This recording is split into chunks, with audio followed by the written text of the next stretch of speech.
Good morning guys. Dito ulit ako sa parke. Ayan o. Abutan natin yung sikat ng araw.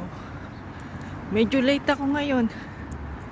Hindi kasi ako nasakay agad sa autobus. Punuan Monday. Long weekend kasi. Kaya balikan na sa trabaho yung mga tao. So ito yung pinupuntahan ko every morning. Dito ako naglalakad na parke. Kung saan papunta ako sa trabaho, diretso lang ako. Bali, dalawang balikan. Nakakapag-exercise bago pumasok sa trabaho. Diba? Ayan. Ayan lang yung highway. Doon lang ako bumaba.